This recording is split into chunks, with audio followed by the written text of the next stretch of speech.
മണമ്പൂർ മീഡിയയുടെ എല്ലാ പ്രേക്ഷകർക്കും എൻ്റെ വിനീത നമസ്കാരം. ഇന്ന് അന്തർദേശീയ യോഗ ദിനമാണ്. ഭാരതീയരായ നമുക്ക് എല്ലാവർക്കും ഒരു അഭിമാന ദിനം കൂടിയാണെന്ന്.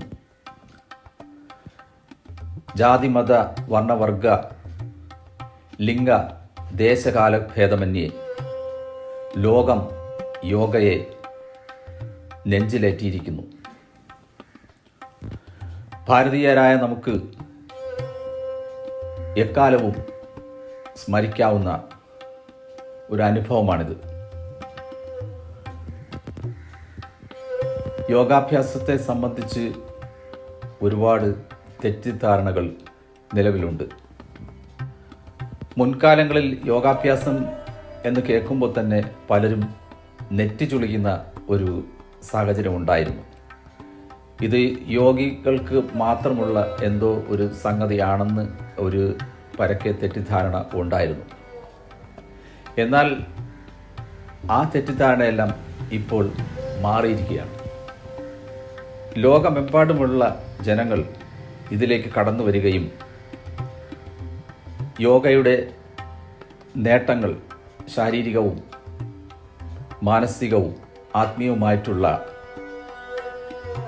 പുരോഗതി അവർ നേരിട്ട് അനുഭവിച്ചറിയുകയും ചെയ്തപ്പോൾ യോഗ ദിനം ആയി ഒരു ദിവസത്തെ പ്രഖ്യാപിക്കണം എന്ന് നമ്മുടെ രാജ്യം ആവശ്യപ്പെട്ടപ്പോൾ അത് വളരെ ഹാർദവമായാണ് ലോകം സ്വീകരിച്ചത്.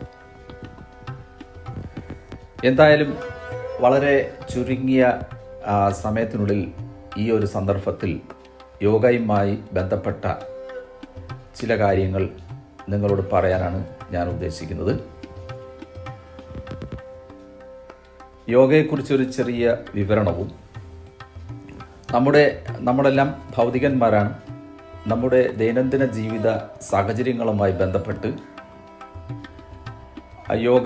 യോഗയുടെ ചില ടിപ്പുകൾ എങ്ങനെ പ്രയോഗത്തിൽ കൊണ്ടുവരാം, ഒപ്പം ഒരു ചെറിയ ധ്യാനത്തെ സംബന്ധിച്ചും ഉള്ള ഒരു വിവരണമാണ് ഞാനിന്ന് നിങ്ങളോടൊപ്പം പങ്കുവയ്ക്കാൻ ആഗ്രഹിക്കുന്നത്.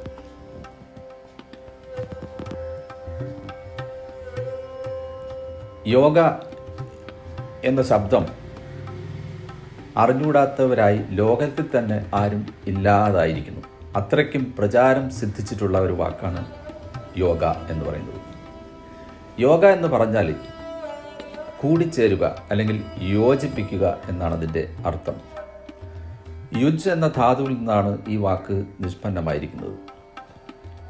അപ്പോൾ കൂടിച്ചേരുക എന്ന് പറഞ്ഞാൽ ഒന്നിലധികം എന്തെങ്കിലും ഉണ്ടെങ്കിൽ അതിന് കൂടിച്ചേരാൻ പറ്റൂ. ഒന്ന് മാത്രമേ ഉള്ളൂ എങ്കിൽ കൂടിച്ചേരൽ സാധ്യമല്ല. അപ്പോൾ ഒന്നിലധികം എന്തെങ്കിലും ഉണ്ടാവണം. അപ്പോൾ ഒന്നിലധികമുള്ള എന്ത് കൂടിച്ചേർന്നാലും അതിനെ സാമാന്യമായി യോഗം എന്ന് പറയാം. അതൊരു ഭൗതികമായ അർത്ഥത്തിലാണ്. ഇപ്പോൾ രാഷ്ട്രീയക്കാർക്ക് തന്നെ ധാരാളം യോഗങ്ങൾ നടക്കുന്നു, അതും യോഗമാണ്. അവിടെയും കൂടിച്ചേരലാണ് നടക്കുന്നത്. ഇവിടെ ആത്മീയമായ ഒരർത്ഥത്തിലാണ് ഇതിനെ വിവക്ഷിക്കുന്നത്. ഇവിടെ കൂടിച്ചേരൽ എന്ന് പറയുന്നത് ജീവാത്മാവും പരമാത്മാവും തമ്മിലുള്ള യൂണിയൻ, കൂടിച്ചേരൽ. ജീവാത്മാവ് പരമാത്മാവിൽ ലയിച്ച് ഒന്നായി തീരുന്ന ആ അവസ്ഥയ്ക്കാണ് ഇവിടെ യോഗം എന്ന് പറയുന്നത്. അപ്പോൾ അതുകൊണ്ട് പൊതുവെ ഞാൻ പറയാറുള്ളത് യഥാർത്ഥ യോഗം പ്രകടന വിധേയം അല്ല എന്നാണ്. അപ്പോൾ യോഗ എന്ന് പറയുന്നത് എല്ലാവരും പറയുന്നു, ഞാൻ കുറച്ച് നാളായി യോഗ ചെയ്തുകൊണ്ടിരിക്കുന്നു, ഇപ്പോഴും ചെയ്തുകൊണ്ടിരിക്കുന്നു. അപ്പോൾ യഥാർത്ഥത്തിൽ യോഗ എന്ന് പറയുന്നത് നമുക്ക് ചെയ്യാൻ പറ്റുന്ന ഒരു സംഗതി അല്ല. അപ്പോൾ എന്താണ് നമ്മൾ കുറച്ച് നാളായി ചെയ്തുകൊണ്ടിരിക്കുന്നത്? അപ്പോൾ നമ്മൾ ഈ കുറച്ച് നാളായി ചെയ്തുകൊണ്ടിരിക്കുന്നത് എന്ന് ചോദിച്ചാൽ അത് ആസനങ്ങളാണ്. ആസനം എന്ന് പറഞ്ഞാൽ പോസ്റ്റേഴ്സ്. അത് നമുക്ക് ചെയ്യാൻ പറ്റും. അത് ഒരാളിന് പോസ്ചർ അല്ലെങ്കിൽ എക്സർസൈസ് അത് നമുക്ക് ഒരാളിൽ നിന്ന് വേറൊരാളിലേക്ക് കാണിച്ചു കൊടുക്കാൻ പറ്റും. പക്ഷേ യോഗ എന്ന് പറയുന്നത് ഒരു സ്റ്റേറ്റാണ്, ഒരു ഹയർ സ്റ്റേറ്റാണ്, ഒരു ഉയർന്ന ബോധ തലമാണ്. അത് ഒരു വ്യക്തിക്ക് വേറൊരു വ്യക്തിക്ക് കാണിച്ചു കൊടുക്കാൻ പറ്റുന്നതല്ല. എന്നാൽ നമ്മൾ പൊതുവെ പറയുന്നത് ഞാൻ യോഗ ചെയ്യുന്നു എന്നുള്ളതാണ്. പക്ഷേ ഇവിടെ യോഗ നമുക്ക് ചെയ്യാൻ പറ്റില്ല എന്നുള്ളത് വ്യക്തമായി കഴിഞ്ഞു. അപ്പോൾ നമ്മൾ ചെയ്യുന്നത് ആസനങ്ങളാണ്. അപ്പോൾ ശരിക്കും പറഞ്ഞാൽ യോഗ എന്ന് പറയുന്നത് ഒരു ഈശ്വരനെ അല്ലെങ്കിൽ ദൈവത്തെ സാക്ഷാത്കരിക്കാനുള്ള അല്ലെങ്കിൽ കൈവല്യപ്രാപ്തിക്കുള്ള ഒരു ദൈവികമായ മാർഗമാണ്. പക്ഷെ നമ്മൾ സാധാരണ ആൾക്കാർ, നമ്മളിപ്പോൾ കുടുംബ ജീവിതം നയിക്കുന്ന ആൾക്കാർ ഈശ്വര സാക്ഷാത്കാരത്തിനായിട്ടല്ല നമ്മൾ യോഗ എന്ന വിഷയത്തിലേക്ക് കടന്നു വരുന്നത്. നമ്മുടെ ജീവിത സാഹചര്യങ്ങളിൽ നമുക്ക് പല പല പ്രശ്നങ്ങളെല്ലാം ഉണ്ട്. അപ്പോൾ ആ പ്രശ്നങ്ങളും ടെൻഷനുകളുണ്ട്. അതിനൊക്കെയുള്ള പല സംഗതികളും നമുക്ക് ഇപ്പോഴത്തെ ജീവിത സാഹചര്യത്തിൽ തരണം ചെയ്യാൻ പറ്റാത്തതായിട്ടുള്ള വിഷയങ്ങളുണ്ട്. ഇതിനെയൊക്കെ ഒന്ന് തരണം ചെയ്ത് നമ്മുടെ ഈ സംസാര സാഗരത്തെ തരണം ചെയ്യുന്നതിന് നമുക്ക് എന്തെങ്കിലും അതിൽ നിന്ന് ചെറിയ ടിപ്പുകൾ എന്തെങ്കിലും കിട്ടുമോ, ആരോഗ്യകരമായി അതിനെങ്ങനെയെങ്കിലും വിനിയോഗിക്കാൻ പറ്റുമോ എന്നൊക്കെയുള്ള അന്വേഷണങ്ങളെ ഒരു സാധാരണ മനുഷ്യൻ ഇതിലൂടെ നടത്താറുള്ളൂ. എന്നാൽ ഇതിന് അനന്തമായ സാധ്യത ഉണ്ടും താൻ. അപ്പം അങ്ങനെ നോക്കുമ്പോൾ ഇപ്പോൾ ഒരു വ്യക്തിക്ക് ആരോഗ്യകരമായ ജീവിതം നയിക്കുന്നതിന് ആസനങ്ങൾ പരിശീലിക്കുന്നത് അല്ലെങ്കിൽ പ്രാണായാമം ചെയ്യുന്നത് വളരെയേറെ ഗുണപ്രദമാണ്. ഇന്നത്തെ കാലത്ത് ഒരുപാട് തിന്മ വർദ്ധിച്ചിരിക്കുന്നതായി കാണാം. നമ്മൾ പത്രമാധ്യമങ്ങളിലൂടെ നോക്കിയാൽ അറിയാം, തിന്മ അധികരിച്ചിരിക്കുന്നു, തമസ് വർദ്ധിച്ചിരിക്കുന്നു, നന്മയുടെ സ്ഫുരണങ്ങൾ കുറഞ്ഞുകൊണ്ടിരിക്കുന്നു, തിന്മയുടെ താണ്ഡവം വർദ്ധിച്ചുകൊണ്ടിരിക്കുന്നു. അപ്പോൾ ഇതുപോലുള്ളൊരു സാഹചര്യത്തിൽ നമ്മുടെ ഉള്ളിൽ കിടക്കുന്ന നന്മയെ പുറത്തേക്ക് കൊണ്ടുവരുന്നതിനും തിന്മയെ നിഷ്കാസനം ചെയ്യുന്നതിനും പ്രാണായാമവും യോഗാഭ്യാസവും ധ്യാനവും ഒക്കെ നമ്മെ വളരെയേറെ സഹായിക്കും.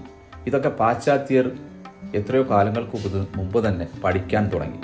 അതുകൊണ്ടാണ് ഇന്നത് ലോകവ്യാപകമായി സ്വീകരിക്കപ്പെട്ടിരിക്കുന്നത്. അപ്പോൾ ഇവിടെ നമുക്ക്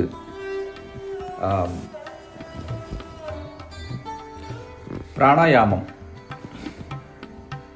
അതിനെക്കുറിച്ച് ഒരു ചെറിയ വിവരണം നൽകാം. പ്രാണായാമം എന്ന് പറയുന്നത് പ്രാണനെ യാമം ചെയ്യുക, നിയന്ത്രിക്കുക എന്നുള്ളതാണ്.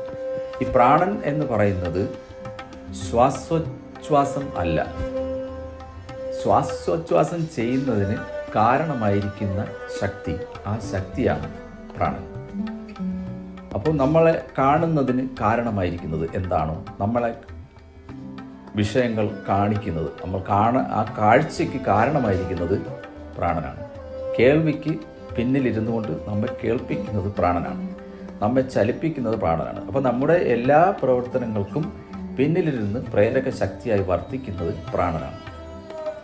അപ്പോൾ പ്രാണന്റെ നിയന്ത്രണമാണ് പ്രാണായാമം. അല്ലെങ്കിൽ ആത്മീയമായ തലത്തിൽ നോക്കുമ്പോൾ ഇത് ഒരു വ്യക്തിയെ ആത്മസാക്ഷാത്കാരത്തിന് പ്രേരിപ്പിക്കുന്ന അല്ലെങ്കിൽ പ്രാപ്തമാക്കുന്ന ഒരു യോഗ അനുഷ്ഠാനമാണ് പ്രാണായാമം.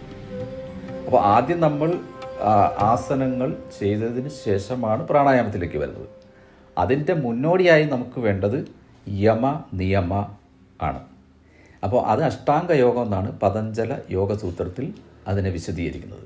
അപ്പോൾ നമ്മൾ ആസനത്തിലേക്ക് കടക്കുന്നതിനും പ്രാണായാമത്തിലേക്ക് കടക്കുന്നതിനും മുൻപായി നമ്മൾ ഏറ്റവും ആവശ്യം അറിഞ്ഞിരിക്കേണ്ടത് അഷ്ടാംഗ യോഗത്തെക്കുറിച്ചാണ്. അപ്പോൾ ആസനങ്ങൾക്ക് കടക്കുന്നതിന് മുമ്പ് അത്യാവശ്യം നമ്മൾ യമ നിയമ എന്താണെന്നെങ്കിലും നമ്മൾ അറിഞ്ഞിരിക്കണം. അപ്പോൾ അതൊന്നും വിശദീകരിക്കാനുള്ള സമയം നമുക്ക് ഇവിടെ പരിമിതമാണ്.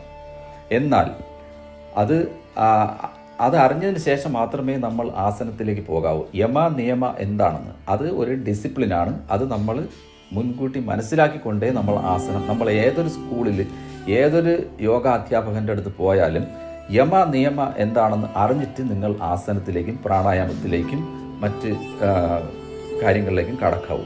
അപ്പോൾ അങ്ങനെ കടക്കാതിരിക്കുന്നത് കൊണ്ടാണ് വ്യക്തിപരമായിട്ടുള്ള ചില മാറ്റങ്ങൾ ഈ യോഗ, നമ്മൾ ഈ ആസനങ്ങളും പ്രാണായാമവും ഇത്തരം മാർഗങ്ങളിലേക്ക് വരുമ്പോൾ നമ്മളിൽ ചില പേഴ്സണാലിറ്റി ചേഞ്ച് ഉണ്ടാവും. ഈ പേഴ്സണാലിറ്റി ചേഞ്ച് ഉണ്ടാകുമ്പോൾ നമ്മുടെ ശരിക്കും പറഞ്ഞാൽ നമ്മുടെ ചിന്തയ്ക്ക് മാറ്റം ഉണ്ടാവും, നമ്മുടെ കാഴ്ചപ്പാടുകൾക്ക് മാറ്റം ഉണ്ടാവും. അങ്ങനെ ഒരുപാട് മാറ്റങ്ങളുണ്ടാവും. ചിലപ്പോൾ നമ്മളെ അടുത്തിരിക്കുന്ന ആളിന് നമ്മെ മനസ്സിലാക്കാൻ പറ്റാത്ത രീതിയിൽ നമ്മൾ ചിലപ്പോൾ സംസാരിച്ചെന്ന് വരും. അപ്പോൾ പല തെറ്റിദ്ധാരണകളും ഉണ്ടാവും. അതിനെയൊക്കെ നേരിടുന്നതിനുള്ള പ്രാപ്തിയും നമ്മൾ ഇതിൽ നിന്ന് തന്നെ ഉണ്ടാകുന്നതാണ്. അപ്പോൾ ഈ പ്രാണായാമവും എന്ന് പറയുമ്പോൾ നമ്മുടെ ശരീരത്തിൽ 72,000 നാഡികളുണ്ടെന്നാണ് പറയുന്നത്. 72,000 നാഡികൾ. ഈ നാഡികൾ ശുദ്ധീകരിക്കപ്പെടണമെങ്കിൽ പ്രാണായാമവും ക്രിയകളും ഒക്കെ ചെയ്യാം. അപ്പോൾ പ്രാണായാമത്തിലൂടെയും ക്രിയകളിലൂടെയും നമ്മുടെ 72,000 നാഡികൾ ശുദ്ധീകരിക്കപ്പെടുമ്പോൾ നമ്മുടെ ശരീരം ശുദ്ധീകരിക്കപ്പെടുന്നു. ഒപ്പം നമ്മുടെ മനസ്സും ശുദ്ധീകരിക്കപ്പെടുന്നു.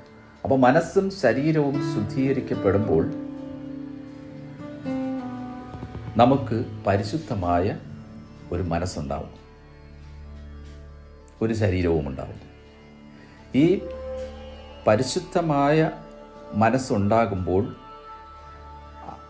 നമ്മുടെ ചിന്തകളെയും അത് ബാധിക്കും. അപ്പം നല്ല മനസ്സുണ്ടാകുമ്പോഴാണ് നല്ല ചിന്തകളുണ്ടാകുന്നത്. നല്ല ചിന്ത ഉണ്ടാകുമ്പോഴാണ് നല്ല കർമ്മം ഉണ്ടാകുന്നത്. നല്ല കർമ്മത്തിൽ നിന്നാണ് നല്ല കർമ്മഫലമുണ്ടാകുന്നത്. അപ്പോൾ അങ്ങനെയാണത് പുരോഗമിക്കുന്നത്. അപ്പോൾ നമ്മുടെ ശരീരത്തെ ബാധിക്കുന്നത് നമ്മുടെ മനസ്സിനെ ബാധിക്കുന്നു, നമ്മുടെ മനസ്സിനെ ബാധിക്കുന്നത് നമ്മുടെ ശരീരത്തെയും ബാധിക്കുന്നു. കാരണം ശരീരം സ്ഥൂലമാണ്, മനസ്സ് സൂക്ഷ്മമാണ്. അപ്പോൾ സൂക്ഷ്മമായിരിക്കുന്ന മനസ്സിനെ ബാധിക്കുന്നത് സ്ഥൂലമായിരിക്കുന്ന ശരീരത്തെയും, സ്ഥൂലമായിരിക്കുന്ന ശരീരത്തെ ബാധിക്കുന്നത് സൂക്ഷ്മമായിരിക്കുന്ന മനസ്സിനെയും ബാധിക്കുന്നു. അപ്പോൾ അങ്ങനെ ഈ ഒരു സാഹചര്യത്തെ നമ്മൾ മുന്നിൽ കണ്ടുകൊണ്ട് വേണം ഈ വിഷയത്തിലേക്ക് കടക്കാൻ. അപ്പോൾ നമ്മൾ പ്രാണായാമം നിരന്തരം ചെയ്യുമ്പോൾ നമ്മുടെ നാഡികൾ ശുദ്ധീകരിക്കപ്പെടുന്നു. ആ ശുദ്ധീകരിക്കപ്പെടുന്ന നാഡികളും അതോടൊപ്പം മനസ്സും ശരീരവും ചിന്തകളും പ്രവൃത്തിയും പ്രവൃത്തിയുടെ ഫലവും അതിൻ്റെ പ്രതിഫലവും ഒക്കെ ഒരേ ദിശയിലേക്ക് ഇങ്ങനെ മാറ്റപ്പെടുന്നു. അപ്പോൾ അങ്ങനെ ഒരു സാധകൻ ഒരു ആത്മീയമായ നിലയിലേക്ക് ഉയർത്തപ്പെടും. അപ്പം നിരന്തരമായ പ്രാണായാമത്തിലൂടെയും ആസനങ്ങളിലൂടെയും ഒരു വ്യക്തി ഒരു സാധാരണ നിലയിൽ നിന്നും ഒരു അല്പം കൂടി ഉയർന്ന ഒരു ആത്മീയ ലെവലിലേക്ക് വരും. അതിൻ്റെ കാരണം നമ്മുടെ ഒരു ലയം സംഭവിക്കും. ആ ലയത്തിലൂടെ നമ്മുടെ വ്യക്തിത്വത്തെ ആകെ അത് മാറ്റിമറിക്കും. അപ്പോൾ അത്തരം മാറ്റങ്ങളൊക്കെ കുറച്ച് ഗഹനമായ രീതിയിൽ ഇത് ചെയ്യുമ്പോൾ മാത്രമേ സംഭവിക്കാറുള്ളൂ. നമ്മൾ എളിയ രീതിയിൽ കാര്യങ്ങൾ ചെയ്യുമ്പോഴൊന്നും അത്തരത്തിലുള്ള മാറ്റങ്ങൾ വരാറില്ല. എങ്കിൽ തന്നെയും നമുക്ക് ശാരീരികമായ ഒരുപാട് ഗുണങ്ങൾ ഇതിലൂടെ ഉണ്ടാകുന്നതാണ്. അപ്പോൾ ഒരു എളിയ പ്രാണായാമത്തെക്കുറിച്ച് ഞാൻ ചെയ്യുന്നത് എങ്ങനെയെന്ന് പറയാം. അതായത് ഒരു നാഡീശുദ്ധി പ്രാണായാമം. അപ്പം ഞാൻ പറഞ്ഞല്ലോ 70,000 നാഡികൾ ഉണ്ട് എന്ന് പറഞ്ഞല്ലോ. അപ്പോൾ ഈ 70,000 നാഡികൾ ഉള്ളതിൽ ഈ നാഡികൾ ശുദ്ധീകരിക്കപ്പെടുന്നു എന്ന് പറഞ്ഞല്ലോ. അപ്പോൾ ഇതുപോലെ നാഡീശുദ്ധിയെ സാധ്യമാക്കുന്ന ഒരു ചെറിയ ഒരു പ്രാണായാമം എങ്ങനെ ചെയ്യുന്നത് ഞാൻ വിശദീകരിക്കാം. അതായത് ഈ ചൂണ്ടുവിരലും ഈ മധ്യവിരലും മടക്കി നടുനിവർന്നിരുന്ന് വലത്തെ മൂക്കിൻ ദ്വാരം അടച്ച് ഇടതെ മൂക്കിൻ ദ്വാരത്തിലൂടെ ശ്വാസം സാവകാശം ഉള്ളിലേക്ക് വലിക്കുക. എന്നിട്ട് ശ്വാസം അതേ മൂക്കിൽ കൂടി തന്നെ പുറത്തേക്ക് വിടുക. എന്നിട്ട് ഇടത്തെ നാസ്വാദ്വാരം അടയ്ക്കുക, വലത്തെ നാസ്വാദ്വാരം തുറക്കുക. അതിനുശേഷം വലത്തെ നാസാദ്വാരത്തിലൂടെ ശ്വാസം ഉള്ളിലേക്ക് വലിക്കുക, ദീർഘമായി വലിക്കുക, സാവധാനം വലിക്കുക. അതേ നാസ്വാദ്വാരത്തിലൂടെ ശ്വാസം പുറത്തേക്ക് വിടുക. ഇതാണ് ഒരു റൗണ്ട്. ഇതുപോലെ നിങ്ങൾക്ക് ഒരു 12 പ്രാവശ്യം ചെയ്യാം, 21 പ്രാവശ്യം ചെയ്യാം. ആദ്യം 12 പ്രാവശ്യം ചെയ്യുക. അതിനുശേഷം കുറച്ച് ദിവസങ്ങൾക്ക് ശേഷം ക്രമേണ വർദ്ധിപ്പിച്ച് അതൊരു 21 പ്രാവശ്യം വരെ ആക്കാവുന്നതാണ്. അപ്പോൾ ഇത് നാഡീശുദ്ധിയെ സഹായിക്കും. ഇതൊരു പ്രൈമറി സ്റ്റേജിലുള്ള ഒരു പ്രാണായാമമാണ്, നാഡീശുദ്ധി പ്രാണായാമമാണ്. അപ്പോൾ ഇത് കൃത്യമായി ചെയ്താൽ അതിൻ്റെ ഒരു ബെനിഫിറ്റ് കിട്ടും. ശുദ്ധീകരണം നടക്കും, മനസ്സൊന്ന് അടങ്ങും, സമാധാനം ഉണ്ടാകും. അത് ഉറപ്പായിട്ടും ഉണ്ടാകുന്നതാണ്. പിന്നെ ചില ഭക്ഷണ നിയന്ത്രണങ്ങളെല്ലാം അത് ഞാൻ പറയാതെ തന്നെ അറിയാം, അതൊക്കെ കുറച്ച് പാലിക്കേണ്ടതുണ്ട്. ഭാരതീയ ഋഷീശ്വരന്മാർ നമ്മുടെ